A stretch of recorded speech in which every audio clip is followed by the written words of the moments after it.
bread now is what you're lining up for us. It's the same recipe, except I'm using lard. So I'm using 1.5 pounds of strong white flour, an ounce of lard, 2 to 3 teaspoons of salt. Now, the salt really is rather important. It seems a lot, but you do need it. So I'm only about 2.5. They're quite generous ones, actually, aren't they? That's right. And now to the yeast liquid, which I've already frothed up, as we did it before. Hand hot water, 15 fluid ounces, 3/4 of a pint, a teaspoonful of sugar to feed the yeast, and 1/2 ounce of dried yeast. And if you're using fresh yeast, you'd have it lukewarm and you'd just stir in the fresh yeast.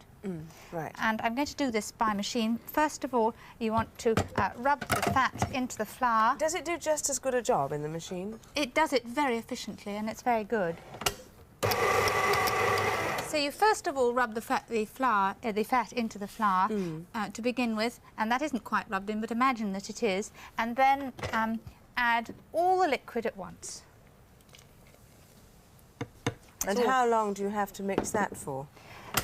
About 2 minutes till it's all combined together. I see.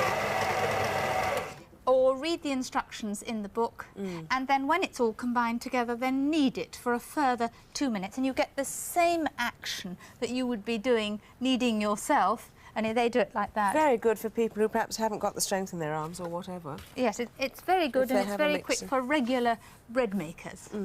And here it is already risen, so you take it out of the, when you've kneaded it, put it in a greased bag, let it double its size, 2 hours at room temperature, or say 40 minutes in a warm airing cupboard or where you have, and then take it out when it's risen.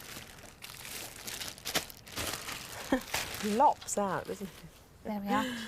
Incredible. And then knead it until it's no longer sticky. Now I've got some flour in the flour dredger. That's right. I'm not really used to having a flour dredger. I usually put my hand in the bag. That's why I had that rather vague look on my face looking for it. There we are.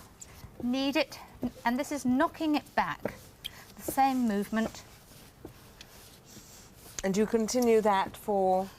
Just a few minutes, about 3 or 4 minutes. The same as with the other one, anyway. And then cut it in half, because I'm going to do things with it, which is half the fun of homemade bread. So half I'm going to put to one side for the pizza, and then I'm going to make 12 rolls with this amount. And somebody only yesterday was saying, well, how do you know to get it even? I cut it like a cake, and then I cut each one into 3. So you're getting 12 out of that half of the lot of yeast.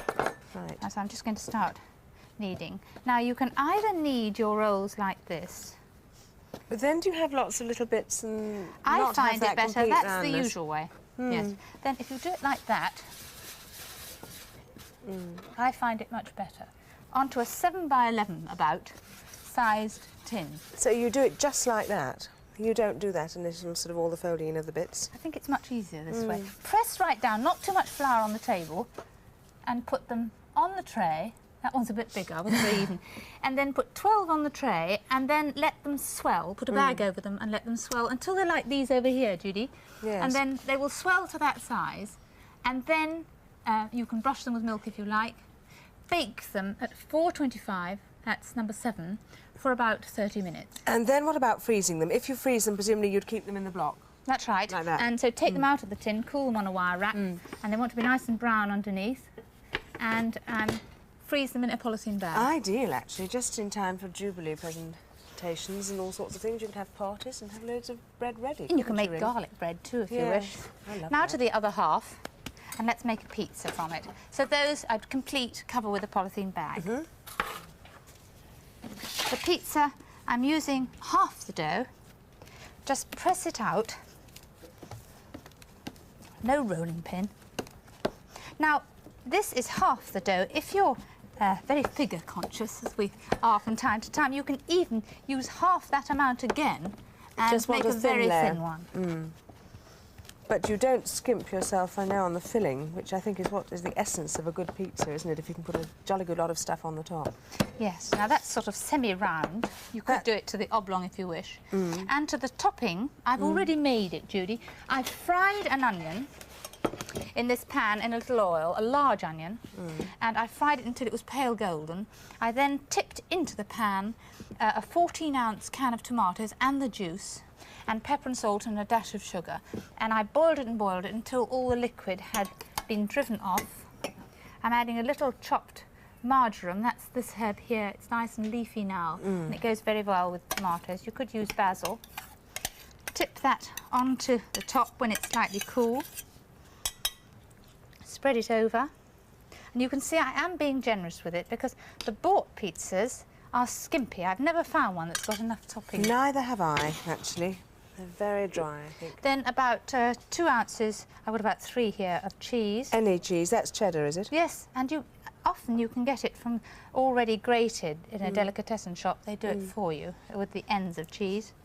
And then over the top, you can put a lattice of anchovy. Now this makes it a real pizza, but anchovies are quite expensive. I noticed it was about 20 pence a tin, so unless it's for something like Jubilee, maybe you want to just make it without anchovies. Anyway, it decorates them very nicely. Yes. And then perhaps a bit strong for some people. Then you can put sliced olives, if you wish, over the top through the holes. And then you want to cover it with a polythene bag, 30 minutes rising. Good. And then if you've got little bits left of dough, just little pieces. You've got another idea for those, haven't you? Just little pieces, just broken off. You can make your own tiny, tiny doughnuts, just with little pieces that are left. Drop them into fat and let them fry. Now, the fat it takes about 2 minutes in there. When they're done, they want to be that colour. It's not, that one's going to take 2 minutes. When they're done, drop them straight into cinnamon sugar, that's caster sugar with a little cinnamon, and sprinkle it over. And you have tiny things, little baby doughnuts that everybody likes, and have them straight for tea. Oh, I can imagine they're absolutely delicious, mouth-watering. Well, it's a good way of using up the end, because big doughnuts can be a bit solid. Well, Mary, you've given us some great recipes today.